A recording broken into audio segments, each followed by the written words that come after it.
नमस्कार, बहुत स्वागत है आपका जी मध्य प्रदेश छत्तीसगढ़ देख रहे हैं और आपके साथ मैं हूं आसिफ शेख। हम लेकर हाजिर हैं आपकी आवाज में आज बात जासूसी और जासूसी पर जारी सियासी जंग की। कुछ मंत्रियों और कई पत्रकारों की जासूसी कराए जाने के आरोपों के बाद से सियासत में भूचाल आ गया है। दिल्ली से लेकर रायपुर तक जमकर हो हल्ला हो रहा है। इसी बीच सीएम भूपेश बघेल ने यह कहकर कि 4 साल पहले पेगासस के अधिकारी छत्तीसगढ़ आए थे, नई बहस छेड़ दी है। सीएम बघेल ने पूर्व सीएम रमन सिंह से सवाल पूछा कि उन अधिकारियों ने किससे मुलाकात की थी और क्या बात की थी। सीएम के सवालों के जवाब में बीजेपी ने सरकार पर पलटवार किया है। कई सवाल हैं जिनके जवाब जानने की कोशिश करेंगे। एक खास पैनल भी हमारे साथ जुड़ेगा, लेकिन आइए सबसे पहले एक रिपोर्ट देखते हैं।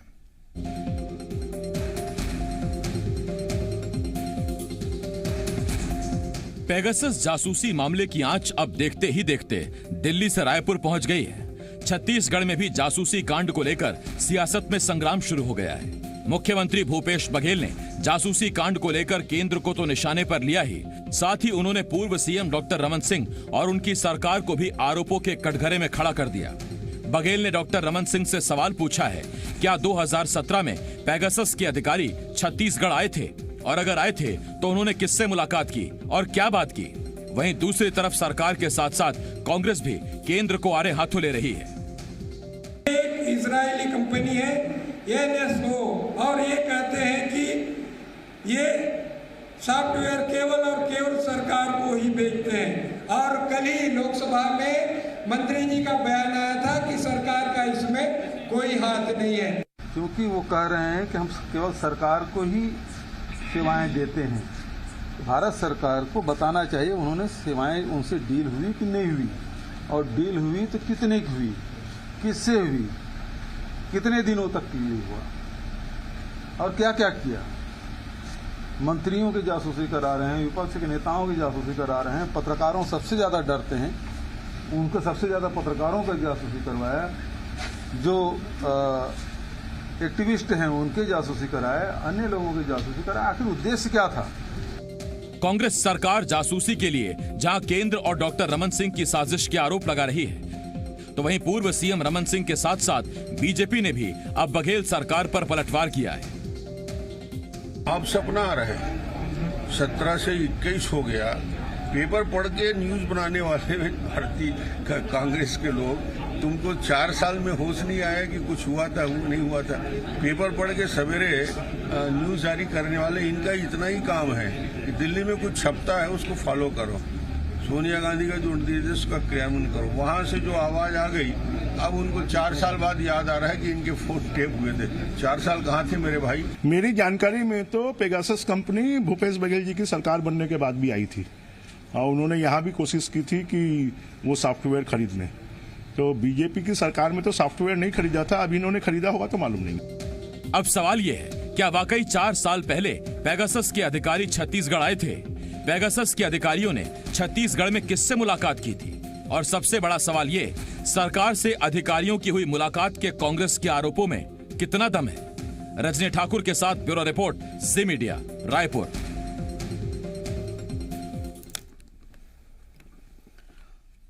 हमारे साथ 2 खास मेहमान जुड़ रहे हैं। मुद्दा बड़ा है। परेश बागबाहरा साहब पूर्व विधायक हैं, बीजेपी की तरफ जुड़ रहे हैं। कांग्रेस की तरफ से आरपी सिंह जी हमारे साथ जुड़ रहे हैं। परेश जी, आरपी सिंह जी, बहुत बहुत स्वागत है आपका। पहला सवाल तो मैं परेश बागबाहरा जी आप ही से पूछ रहा हूं। परेश जी, पहला सवाल ये कि देखिए, अब तो इस बात की गुंजाइश रह नहीं गई, सवाल रह नहीं गया कि क्या 4 साल पहले पेगासस के अधिकारी छत्तीसगढ़ आए थे। बृजमोहन अग्रवाल ने माना कि छत्तीसगढ़ आए थे, लेकिन क्या पेगासस की सेवाएं, NSO कंपनी की सेवाएं ली गई थी छत्तीसगढ़ में या नहीं?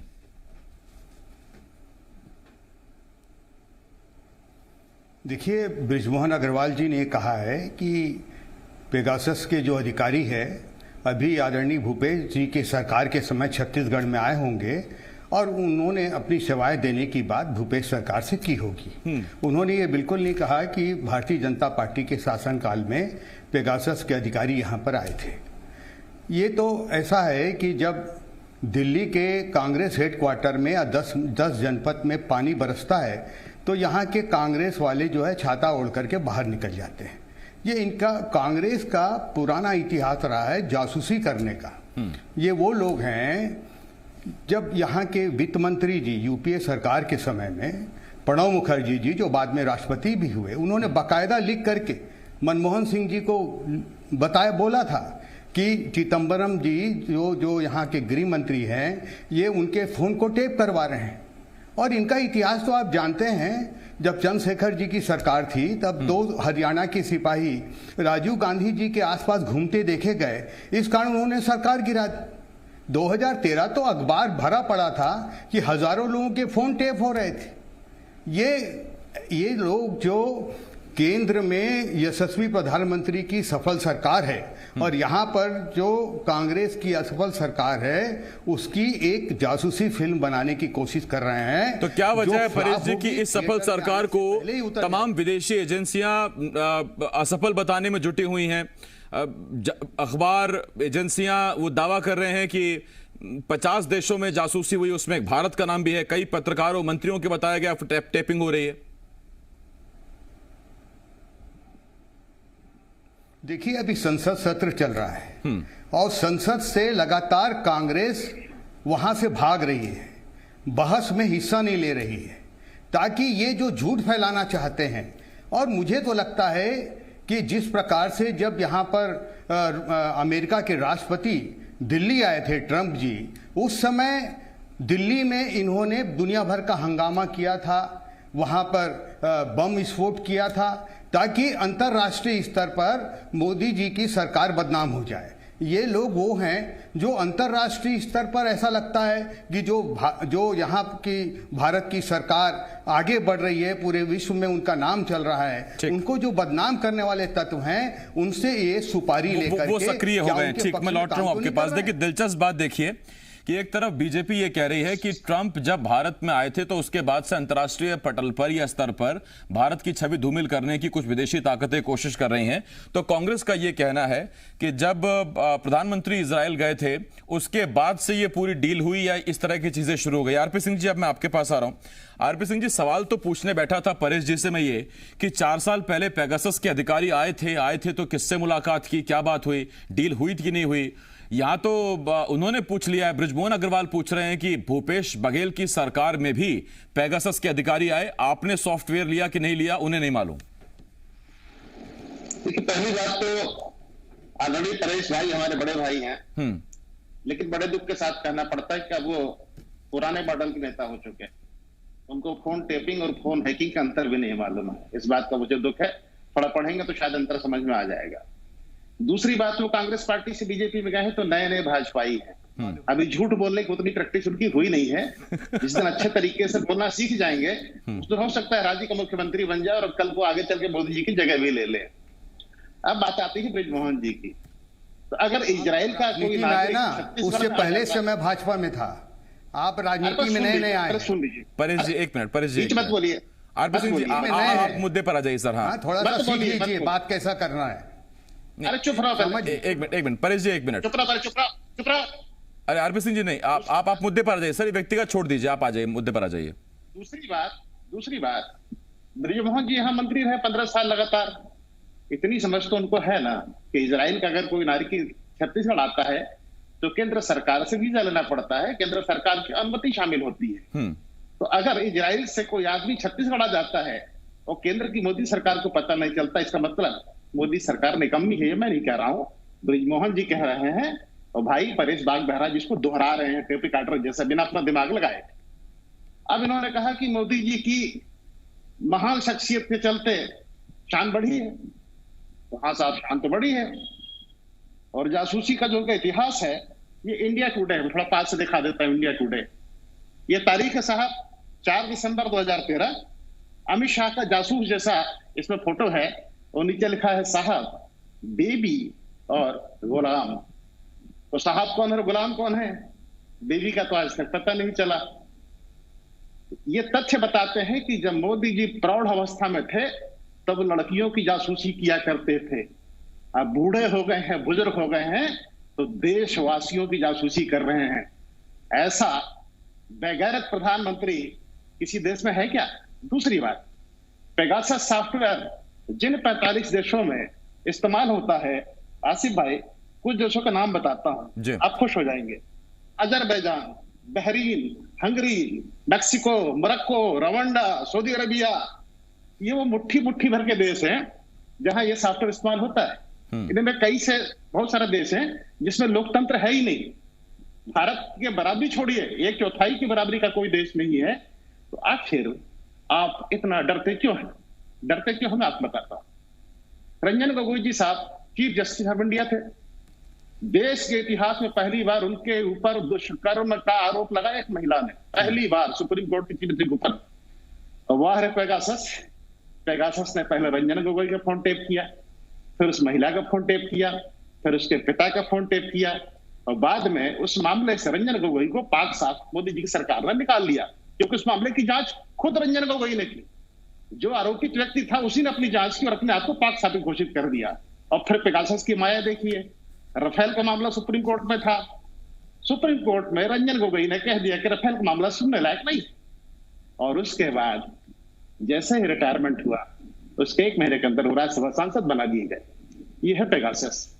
40 से ज्यादा पत्रकारों के फोन रिकॉर्ड होते हैं। क्यों? किस लिए डरे हुए हैं आप? किस लिए डरे हुए हैं? अपनी ही पार्टी के केंद्रीय मंत्री प्रहलाद पटेल, वो विष्णु जी, उनके टेप होते हैं।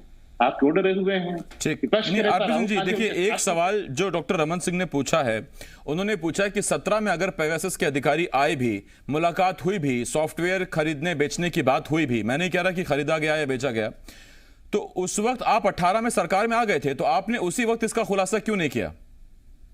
मैं बता रहा हूं आपको जी। 2 नवंबर 2019, अखबार का नाम है द संडे गार्जियन। उसकी अखबार में पहली बार खुलासा हुआ कि 2017 में एनएसओ कंपनी के अधिकारी यहाँ पेगासस सॉफ्टवेयर बेचने आए थे। जैसी ही अब बात मीडिया में आई, हमने तत्काल एक 4 सदस्यीय टीम का अपने कल बना दी।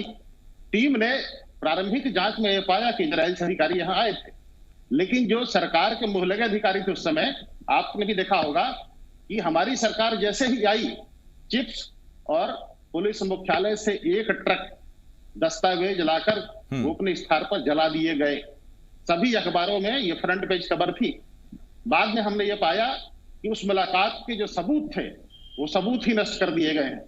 इसलिए हम केंद्र सरकार से पूछ रहे हैं कि भाई उस समय इजराइल से कोई आया था तो कौन कौन आया था? क्योंकि आप वीसा करने वाली एजेंसी हैं, आप बताइए। 17 मोदी की सरकार वहां पर थी। इसके अलावा हमने अपनी ही सरकार से मांग की है कि दोनों एजेंसियों के बीच में अगर कोई मेल ट्रांजैक्शन हुआ है, मेल पर बातचीत हुई है, तो आप उसको भी खोजिए, उसका पता लगाइए। और सबसे बड़ी बात, अगर रमन सिंह इतने ही पाक साफ हैं, तो इस मामले को परसों आसिफ भाई सबसे पहले मैंने उठाया है, सबसे पहले मैंने उठाया है। उसके बाद ये मामला उठते उठते यहां तक आ गया है। रमन सिंह की बाइट में सुन रहा हूं कल से, वो 4 साल बाद कैसे जागे मेरे भाई। अरे हम जागे सोए वो हमारी मर्जी है। आपने बता दिया आपने बुलाया था कि नहीं बुलाया था, खरीदा था कि नहीं खरीदा था, खरीदा था तो भुगतान कहां से किया था, इसका जवाब नहीं देते हैं। 4 साल बाद याद आ गई। अरे हमको 5 साल बाद याद आ गई तो उससे आपके पाप छुप जाएंगे क्या? तो आप जो है जवाब देते नहीं हैं। और सबसे बड़ी बात यह है कि पेगासस का हम जैसे ही बात करने बैठते हैं, इनको क्या आता है? विदेशी साजिश। साजिश तो विदेशी है, इजराइल तो हमारे देश में है नहीं। तो मोदी जी को ऐसी क्या आवश्यकता पड़ जाती है कि फोन को हैक करते हैं। हैक और टेप में अंतर यह होता है कि मोबाइल फोन अगर बंद है, आपके बेडरूम में रखा है, तो आप अपनी पत्नी से क्या बात कर रहे हैं, मोदी जी उसको भी सुन रहे हैं। और बात यही तक होती तो भी ठीक था। अब तो ये सुनने में आ रहा है कि इंटरनेट और ब्रॉडबैंड की लाइनें तक पेगासस के थ्रू इन्फेक्ट कर दी गई है। इन्फेक्ट होने का नुकसान यह है कि आपका बच्चा, आपकी पत्नी, आपकी बेटी, कोई दूसरे लोग टेलीविजन पे क्या देख रहे हैं, यूट्यूब में क्या देख रहे हैं, इंटरटेनमेंट पे क्या पढ़ रहे हैं, ये सब कुछ मोदी जी को चाहिए और सब मोदी जी देख रहे हैं। नहीं ठीक, तो अभी आरोप सिद्ध नहीं हुए सर। ये मैं लौट रहा हूं इस पर आपके पास आरपी सिंह जी। अब परेश जी मैं आपके पास आ रहा हूं। परेश जी देखिए, आरोप तो कई लगा दिए, कई सवाल पूछे आरपी सिंह जी ने। मैं कुछ सवाल आपसे पूछूं, मुझे मालूम है कि पहले आप आरपी सिंह जी के सवालों का ही जवाब देंगे, तो आप कहिए सर।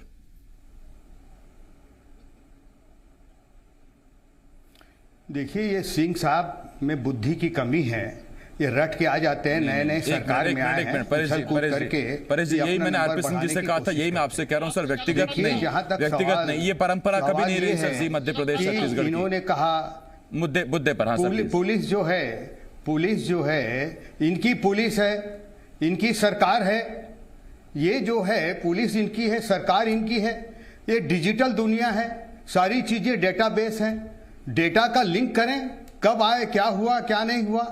सिर्फ हवा में इन लोग वही लोग हैं जो कि उरी में, बालाकोट में जो जवानों की शहादत हुई थी उस पर भी सवाल खड़े करने वाले लोग हैं। ये वही लोग हैं जो गलवान के बारे में, हमारे सेना के शौर्य के खिलाफ ये सवाल उठाते हैं, जबकि पूरी दुनिया उसकी बड़ाई कर रही है। इनकी आदत है अंतर्राष्ट्रीय स्तर पर देश को बदनाम करो और उल्टे सीधे झूठे आरोप लगाओ। मैं परेश जी लौट रहा हूं इस पर आपके पास। अब से कुछ देर पहले परेश जी लौट रहा हूं आपके पास। अब से कुछ देर पहले पूर्व मुख्यमंत्री रमन सिंह ने इसी मामले पर एक बयान दिया है, जरा वो बयान सुन लेते हैं, फिर चर्चा को आगे बढ़ाता हूं। सुनिए जरा। भूपेश जी को सपना आता है, उनके प्रदेश अध्यक्ष जी को सपना आता है, और जब दिल्ली से सोनिया गांधी के दरबार से जब फोन आता है तो अचानक ये दोनों प्रेस कॉन्फ्रेंस के लिए निकल चलते हैं और बताते हैं कि 17 में कोई आया था, टेप हुआ था, रिकॉर्ड जलाए गए। अरे भैया, तुम्हारी सरकार है, तुम्हारा पुलिस है। 17 का प्रेस कॉन्फ्रेंस 21 में होने की घटना भी अद्भुत है, वो अकेले छत्तीसगढ़ में संभव है। इस बयान में कुछ नया नहीं है, दिल्ली से कुछ होता है और उसके बाद यहाँ पर अखबारों के बाद वो सुर्खियां बन जाती हैं। ये पहले भी रमन सिंह ने कहा और बीजेपी आरोप लगाती रही है। वही रमन सिंह ने एक बार फिर दोहराया है। उन्होंने कहा कि आपकी सरकार है तो आप जांच करवा लीजिए, किसने रिकॉर्ड जलाए, किस तरह के रिकॉर्ड थे, कौन उसका दोषी था और क्या छिपाने की कोशिश की गई। परेश जी, आप अपनी बात पूरी कीजिए, फिर मैं आरपी सिंह जी के पास जाऊंगा।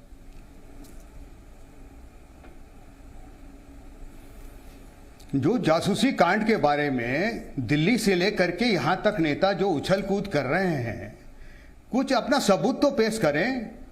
ट्रक में दस्तावेज जला दिए, इसको ऐसा कर दिए, बेसलेस बात, निराधार बातें करते हैं।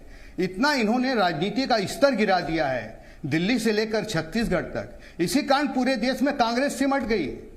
एक छोटी सी पार्टी, क्षेत्रीय पार्टी भी नहीं रही, क्योंकि इनकी स्तरहीन जो बातें हैं, जो विपक्ष के रूप में इनको सही मुद्दे उठाने चाहिए, वो तक ये उठा नहीं पा रहे हैं। और ये बात करते हैं कि यहाँ पर वो एजेंसी आई थी। नहीं परेश जी, अगर सिमट जाना, हार जाना, जीत जाना अगर सच्चाई का सबूत है तो 2/3 बहुमत से आई कांग्रेस छत्तीसगढ़ में।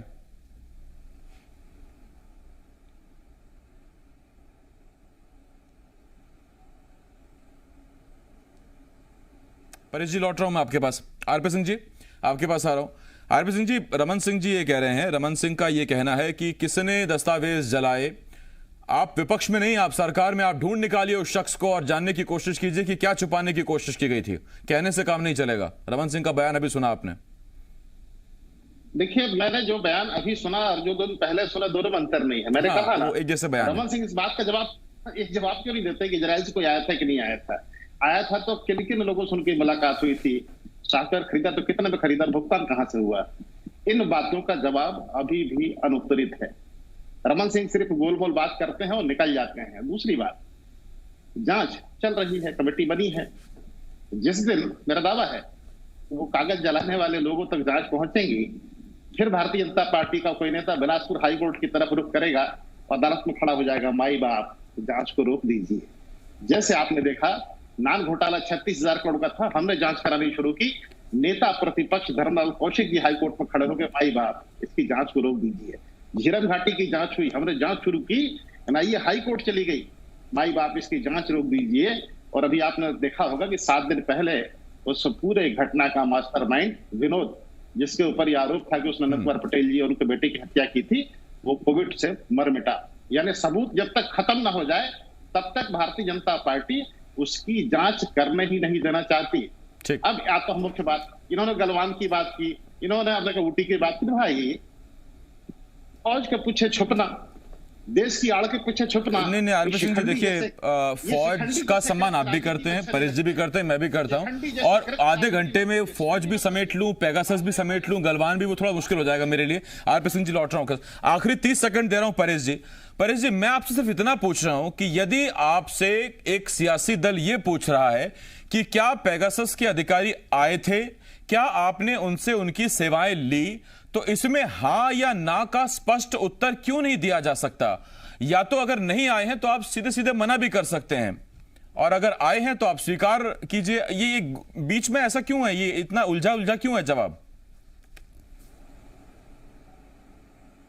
मेरे को समझ नहीं आ रहा है, कांग्रेस अभी भी ये क्यों समझती है कि अभी भी वो विपक्ष में है।